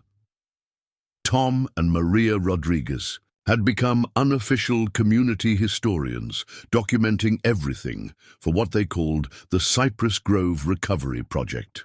Their detailed records of Patricia's past actions were helping authorities understand how she'd built her criminal empire right under everyone's noses. "It's like she created a perfect cover," Maria explained to a group of FBI analysts. "Who would suspect a bureaucratic HOA president of running an international espionage operation? All those petty rules and regulations, they were just smoke screens for the real operation." The story hit the national news, though initially many outlets treated it as a quirky local story about HOA overreach. That changed when the Department of Justice held a press conference detailing the full scope of what they were calling Operation Community Watch. Patricia and Gerald's lawyer wasn't faring well either. Investigation of his phone revealed he'd been fully aware of the criminal enterprise, using his legal practice to facilitate money laundering and provide cover for their operations. His attempt to record the evidence destruction had backfired spectacularly. Instead of documenting the elimination of evidence, he'd recorded himself participating in obstruction of justice. As for the trucks that started it all, they were no key evidence in a federal investigation. Big Jim's impound lot had become a secure federal facility with 24-hour guards protecting the vehicles and their hidden surveillance equipment. "You know what's funny?" Emma said as we watched another wave of federal agents arrive at the storage facility. All of this started because they couldn't find legitimate parking for their trucks. If they'd just followed the rules and rented proper commercial space. She had a point.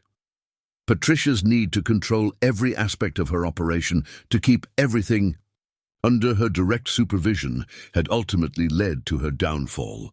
Her refusal to accept that she couldn't bully us into submission had exposed a criminal enterprise that had operated undetected for years. But even as the federal investigation expanded, we still had a neighborhood to put back together.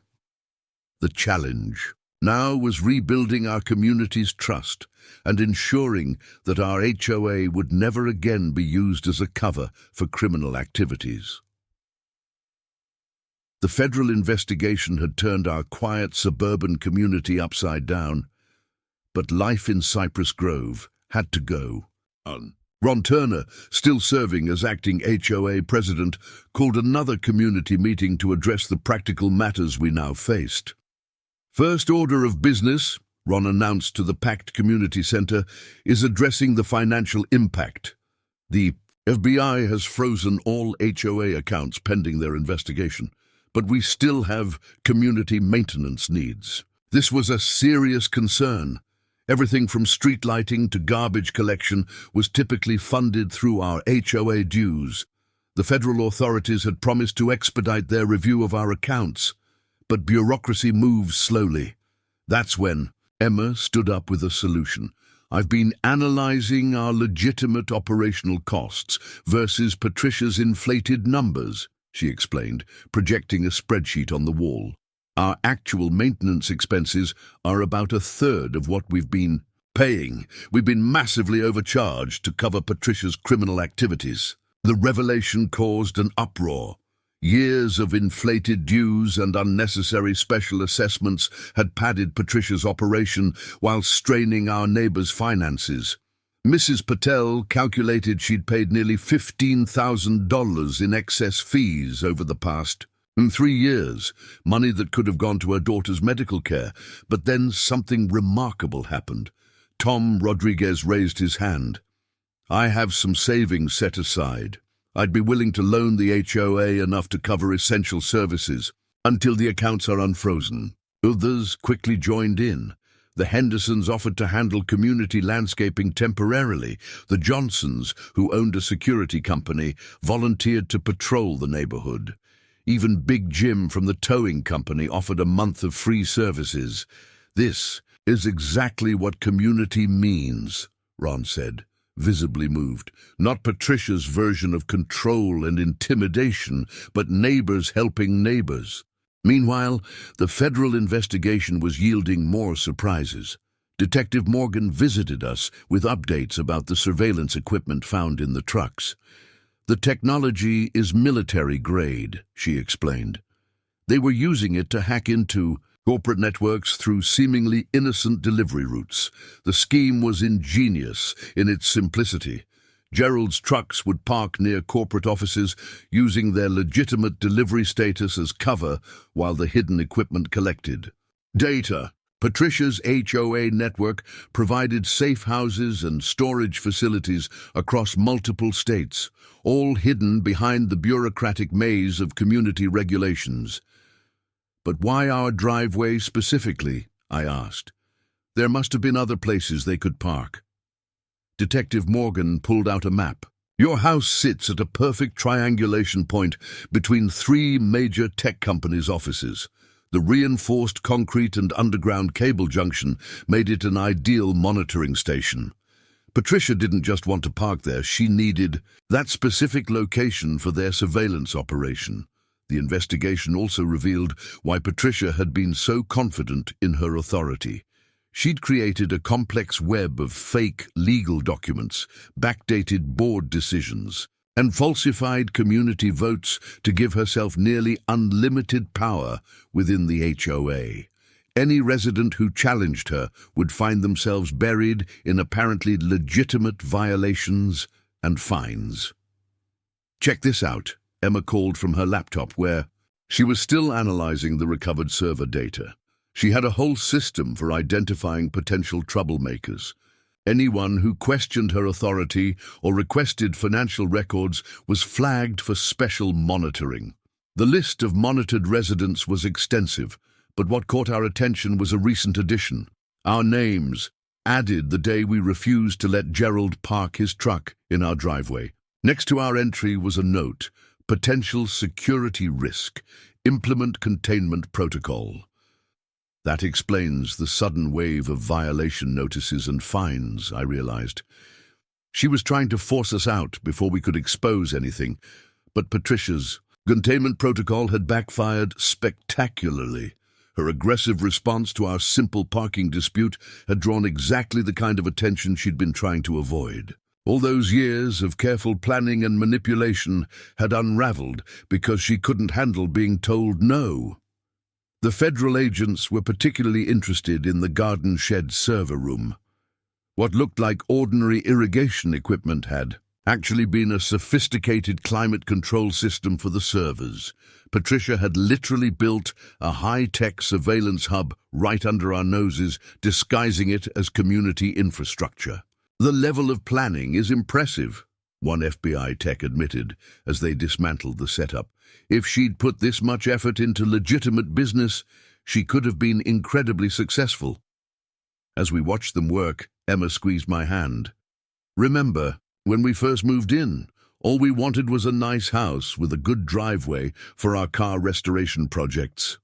"Speaking of which," I replied, "now that the trucks are gone, maybe we can finally get back to that '67 Chevelle. The normality of that moment, planning our weekend project while federal agents dismantled a criminal enterprise in our community garden, struck us both as absurdly funny.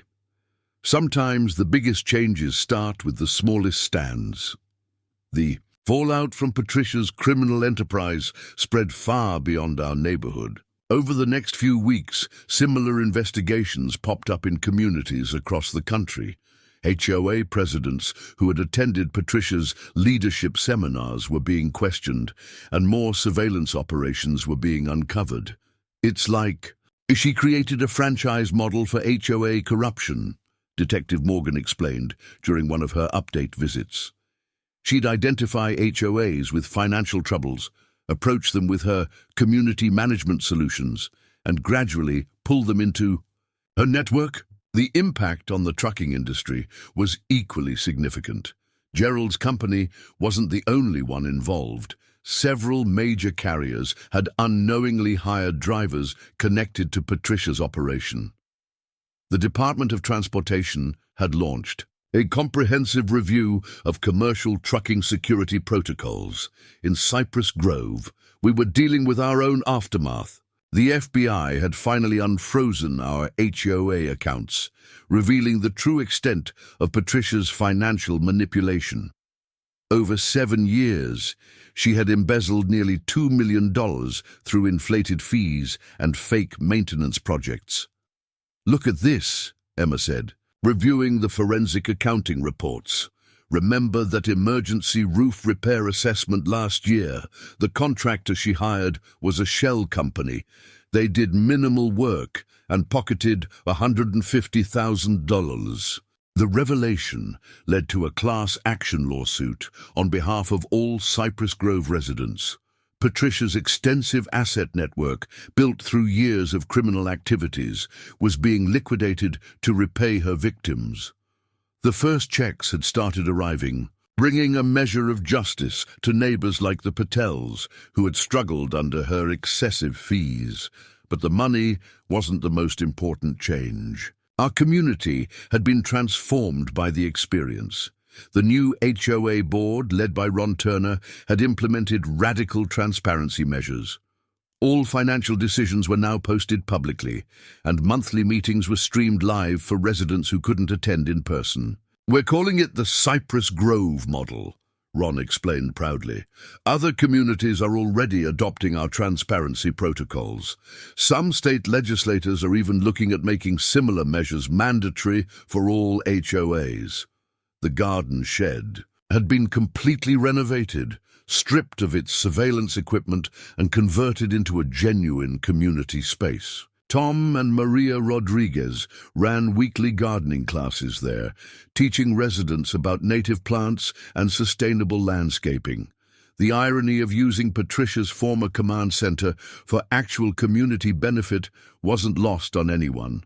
Our driveway, the catalyst for this whole situation, had become something of a local landmark. Journalism students from the state university had even done a documentary about how a simple parking dispute had exposed a national criminal network. They titled, "In the Power of No, How One Driveway Brought Down an Empire." Emma and I had finally gotten back to our car restoration projects. The '67 Chevelle was coming along nicely, and neighbors would often stop by to chat while we worked. There was something therapeutic about focusing on simple, honest work after all the drama. "You know what's funny?" Mrs. Henderson said one Saturday, as she brought us coffee while we worked on the car. Patricia was so worried about property values dropping if people parked their cars in driveways. Now your restoration projects have actually increased interest in the neighborhood. 3 houses sold above asking price last month. The federal investigation was still ongoing, with new revelations emerging regularly.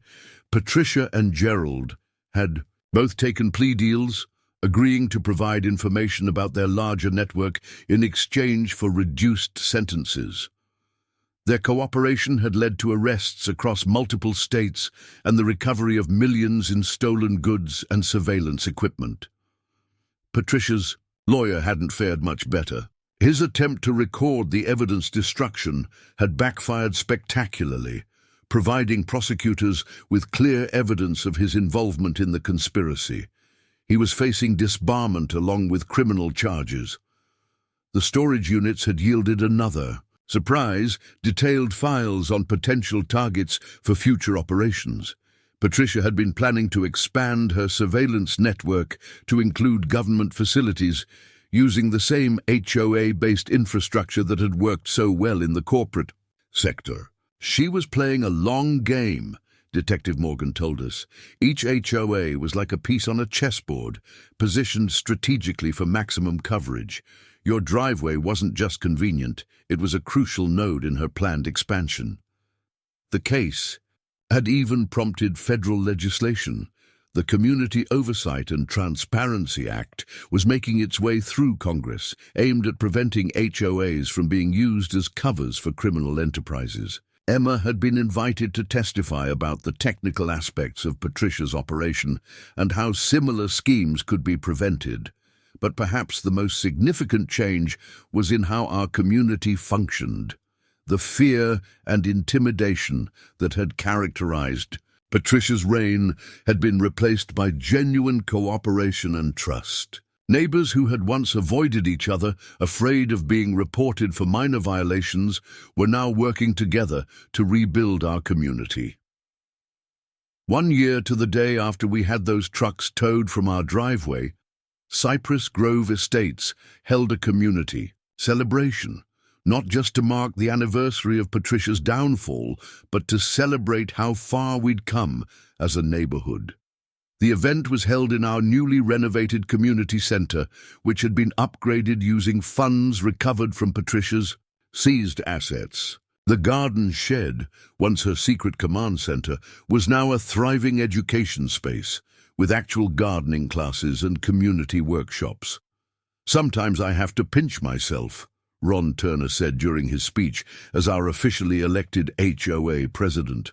"A year ago, we were all living under Patricia's thumb, afraid to even question a parking violation. Now look at us." The transformation was remarkable. Our HOA had become a model for community governance. The transparency measures we'd implemented were being studied by communities across the country.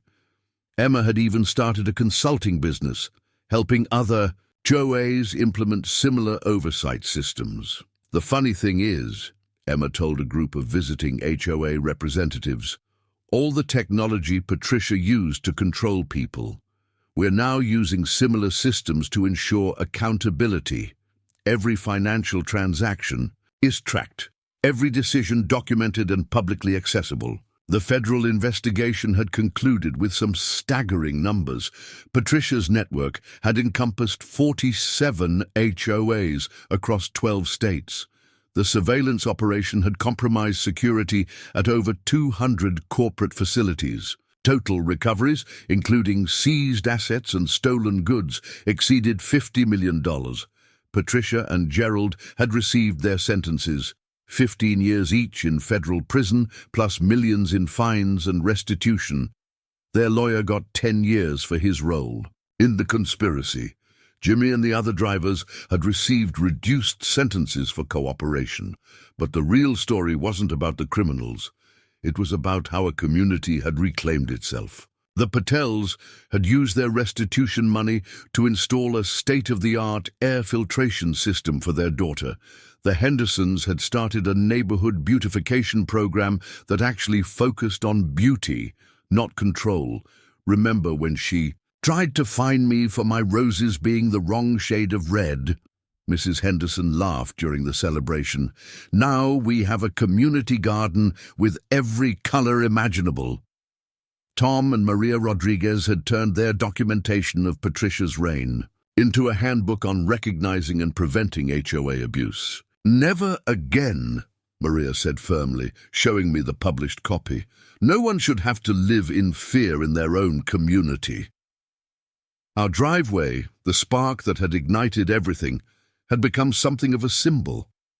The reinforced concrete that Patricia had coveted for her surveillance operation now hosted regular classic car shows. Emma and I had finished the Chevelle, and it had pride of place in our first neighborhood auto exhibition. Big Jim's towing company had received a commendation from the FBI for their role in the investigation. "Still can't believe it," he chuckled. "At the celebration, all those years towing vehicles, never thought I'd help bring down a criminal enterprise." Detective Morgan, who'd become a good friend through all this, had been promoted to lead a new task force focused on investigating organized crime in suburban communities. "You'd be surprised," she told us, "how many criminals try to hide behind white picket fences and community bylaws." The Community Oversight and Transparency Act had passed, establishing new federal guidelines for HOA governance. Emma's testimony had been crucial in shaping the technical aspects of the legislation. Her description of how Patricia had used technology for surveillance and control had led to specific provisions about data privacy and security. As the celebration wound down, our neighbors lingered, sharing stories and plans for the future. The fear that had once permeated our community had been replaced by genuine connection and trust. People weren't afraid to park in their driveways anymore, or to question authority when something seemed wrong. "You know what the best part is?" I said to Emma as we watched our neighbors chatting and laughing. "Nobody's talking about property values or violation notices. They're just being neighbors." She smiled, squeezing my hand. All because we refused to let someone park their trucks in our driveway. Well, I replied, that and because my brilliant wife backed up all their incriminating files before they could destroy them. The sun was setting over Cypress Grove Estates, casting long shadows across our now peaceful neighborhood. In the distance, we could see kids playing basketball in driveways without fear of HOA fines. Neighbors were gardening, chatting over fences, living their lives free from the constant threat of petty tyranny. Patricia had tried to build an empire of control and surveillance, using our community as her unwitting base of operations. Instead, she'd inadvertently sparked a revolution in how communities govern themselves. Her quest for power had led to her downfall, and in the process helped create something she never understood, a true community. And it all started with two trucks, one driveway, and the power of saying no to someone who'd forgotten that authority comes from the community, not over it. Up next, you've got two more standout stories right on your screen. If this one hit the mark, you won't want to pass these up. Just click and check them out.